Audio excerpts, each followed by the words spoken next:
You lock your car doors at a red light. You glance over your shoulder in an empty parking lot. Your body still braces for danger it will probably never meet. But for most of human history, danger wasn't a maybe. It was a public spectacle.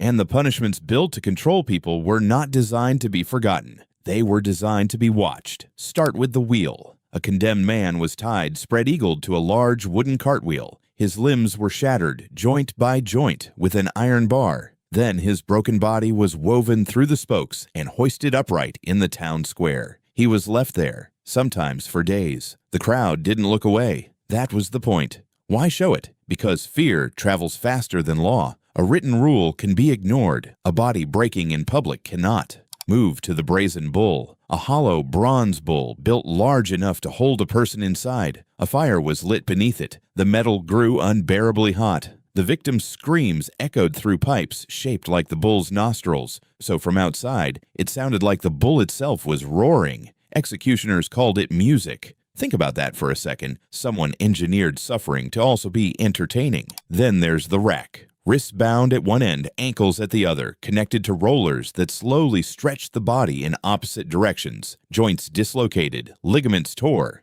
It wasn't meant to kill quickly. It was meant to extract something. A confession, a name, silence purchased with pain.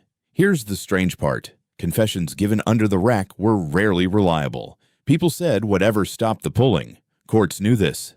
They used it anyway. Consider keel hauling, a punishment at sea. A sailor was tied to a rope, thrown overboard, and dragged beneath the hull of the ship, across barnacles sharp enough to shred skin to the bone. If he survived the crossing, he was hauled up gasping. Often he didn't survive at all. On land, there was the Judas cradle, a pyramid-shaped seat positioned beneath the body, lowering a person onto its point inch by inch. Gravity did the work. The torturer just waited. Why does this matter to you now, on a normal day, scrolling past none of this? Because punishment has always been a message before it was ever justice. Every society draws a line and asks, what happens if you cross it? The wheel, the bull, the rack, they weren't really about the individual strapped down. They were billboards, warnings written in a language every witness could understand without reading a single word. And it worked, for a while. Public torture kept crowds compliant, right up until it started making them furious instead of afraid. Executions meant to demonstrate the state's power sometimes turned the crowd against the executioner. A body broken on a wheel could become a martyr. Fear has a shelf life. Push it too far, and it curdles into rage. Slowly, punishment moved indoors, out of the square and into the prison.